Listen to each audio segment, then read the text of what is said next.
cours, c'était El Nora Alila, Akash Baruch Hu, il fait des choses qu'on ne comprend pas. Il fait même faire des erreurs, c'était le titre du cours, à des tzadikim. Alors regardez, c'est pas stam une histoire, cette paracha de Vayeshev. Okay, c'est une leçon complète pour nous apprendre une petite partie de la conduite d'Akash Baruch Hu et à chacun d'entre nous, dans toutes les générations, dans la vie de chacun. Okay, et qu'on arrête de croire que le hasard existe.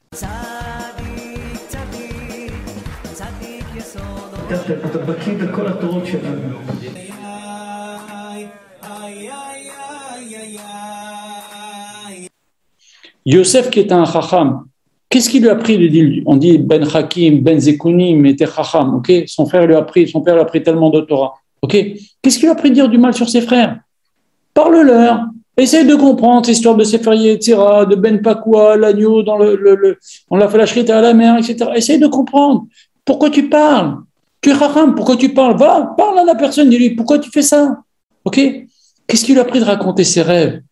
Alors qu'il savait bien que ses frères le haïssaient. Et il raconte encore un autre rêve, un troisième rêve. Après, Yaakov, qui est le Bachir chez Avot, le principal de notre Avot.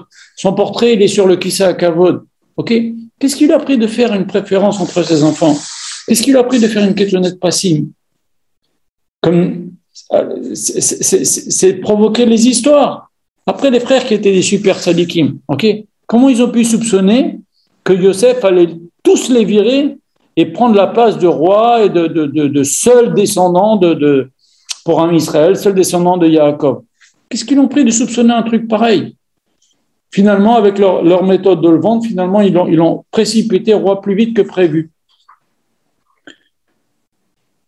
Ils ont été capables de vendre leurs frères. C'était des chachamim, c'est des tzadikim. Okay? En plus de ça, on sait très bien qu'on ne peut pas juger quand on est partie prenante avec de la haine comme ça.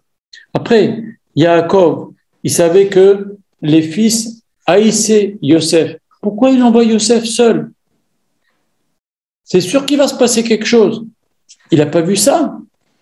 Comment les frères ont pu aller jusqu'à faire tellement souffrir leur père et raconter que Yosef s'est fait vendre? Une chose que l'on paye encore dans notre génération, la Sarah des 10 sadikim de chaque génération, la Sarah Tarogé Malkout, etc. Tout ça, il y a plein de choses étranges de la part de grands chachamim que je viens de citer, Yaakov, Yosef et les frères. Mais la réponse, elle est dans un seul Rashi. Il y a marqué, Yaakov a envoyé Yosef dans la vallée de Hebron. Et qu'est-ce que dit sur place? Hebron, c'est pas une vallée, c'est une montagne. Rashi nous dit, la vallée de Hebron, c'est quoi? C'est le plan et la promesse qu'Akadosh Baruch Hu avait fait à celui qui est enterré à Hebron. Et là, on comprend toute la paracha. Akadosh Baruch Hu, il est en train de réaliser la promesse qu'on va descendre en Égypte, qu'on va ressortir avec des grandes richesses. Donc, il fallait que Yosef il arrive, qu'il y ait les années de famille, les années de trucs, qu'ils prennent toute la richesse du monde entier, tout le monde va venir se fournir en Égypte en nourriture, etc. Akadosh Baruch Hu, il est en train de réaliser la promesse et le plan qu'il a fait à Avraham Avinu, qui est enterré à Hebron. Et c'est pour ça qu'Akadosh Baruch Hu, il a donné à chacun de ces tzadikim l'occasion de faire des erreurs si graves et que n'importe le commun des mortels ne ferait pas. Et pourtant, c'est des super tzadikim, ils ont fait des erreurs graves, des erreurs simples que c'est des erreurs. Ça se voit que c'est des erreurs. Et donc, avec la somme de ces erreurs, Akadosh Baruch Hu, il fait descendre Yosef en Égypte, et là commence l'exil. C'est ça, El Nora Alila.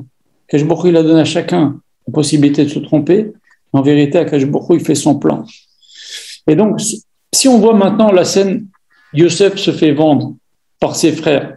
Il les supplie, il se met à genoux, ne me vends pas, ne fais pas la peine à papa, ne fais pas une chose pareille, ne fais pas une chose qu'on va payer dans les générations. Dans les générations, ça va se payer si tu me vends comme ça la peine à mon père. Ça va être terrible, ça va être un drame. Quand on voit ça, ça a l'air d'être un drame.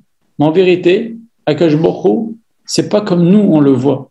Akadosh Baruch Hu, il est en train de préparer là le règne de Yosef, qui va devenir le roi qui va durer le plus longtemps. Pendant 80 ans, il va nourrir toute sa famille, il va sauver les nés Israël de la famine. Et donc, il va tracer aussi la voie des nés Israël de ne pas fauter dans la débauche. En Égypte. Et si il n'y avait pas eu la vente, eh ben, on n'aurait pas pu résister à la débauche de l'Égypte. Et mieux que ça, disent nos chachamim, que les frères ont dominé Yosef, ils l'ont vendu. Yosef, ensuite, à son tour, il a dominé l'Égypte. Donc, sauf les Bnei Israël, ils ont dominé l'Égypte à leur tour, puisqu'ils dominaient Yosef. Si moi, par exemple, j'ai un esclave, il achète un verre, le verre m'appartient, parce que c'est mon esclave. Et donc, tous les Égyptiens ont appartenu à Yosef, ils lui ont vendu sa terre, ils lui ont vendu sa maison, sont même vendus comme esclaves à la fin. Yosef, il leur donnait juste de quoi semer. Vous allez voir dans la paracha de la semaine prochaine. Mais comme les frères ont dominé sur Yosef, donc les frères, finalement, quand ils ont été esclaves en Égypte, ils étaient esclaves, mais des gens qui étaient déjà leurs esclaves. Donc finalement, vous avez compris, donc ils pouvaient très bien ressortir. Et s'il n'y avait pas eu ça, que Yosef a été vendu, et que les frères ont dominé Yosef et qu'ils l'ont vendu, on aurait nous-mêmes été vraiment esclaves en Égypte, on ne serait jamais sortis. Mais comme on était les maîtres de celui qui allait être le maître d'Égypte, on n'a jamais été des vrais esclaves, puisqu'ils nous ont appartenu avant que nous, on leur appartienne. En plus de ça, ça a l'air d'être un drame de voir Yosef vendu, mais en vérité, Yosef il va accumuler des richesses énormes. Akadosh Baruch Hu, il a promis, après ça, ils vont sortir avec des grandes richesses. C'est les frères, les Juifs, ils vont sortir avec les richesses de Yosef quand ils vont sortir d'Égypte. Ça fait partie de la promesse.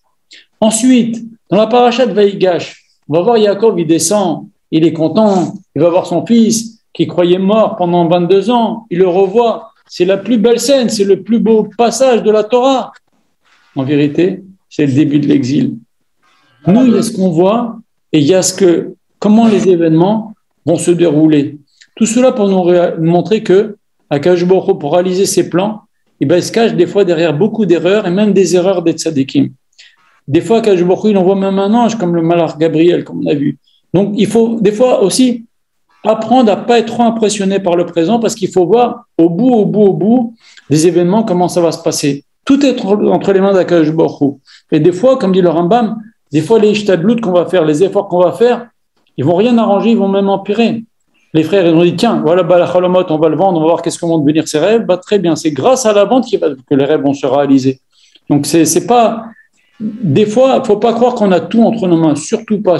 Et surtout, à s'attacher mitakoum, le plan d'Akadosh Baruch Hu va se réaliser à la fin. Regardez même à la fin de notre paracha. Nos chachamim nous disent, il y a la mouche là qui va tomber dans le verre du maître Échanson. À cause de ça, le maître Échanson va être en prison. Après, Yosef va lui expliquer son rêve. Il va sortir, il va oublier Yosef 2 ans. Mais quand Paro va faire ses rêves, il va se rappeler qu'il y avait un type en prison, qui est Yosef, qui savait expliquer les rêves. Et donc, grâce à la mouche, Yosef va être sorti, il va devenir roi. Donc, même les mouches, elles sont entre les mains d'Akadosh Baruch Hu pour faire le destin qu'Akadosh Baruch Hu et la promesse qu'Akadosh Baruch Hu allait faire. Je termine juste par un midrash extraordinaire, un midrash Rabbah, il nous dit Yosef met un sac, il s'attriste. Yehuda, il met un sac, il s'attriste, il a perdu 2 enfants. Ok? Yaakov, il croit que son fils est mort, il met un sac et il pleure. Ok? Reuven, il met un sac aussi, il pleure parce qu'il a bougé le lit de son père. Et Akadosh Baruch Hu, qu'est-ce qu'il fait? Il prépare l'avenue de Mashiach, on envoie Yehuda avec sa belle-fille Tamar. C'est le début de Mashiach. Comprenez? Akadosh Baruch Hu, il sait très très bien ce qu'il fait. Voilà.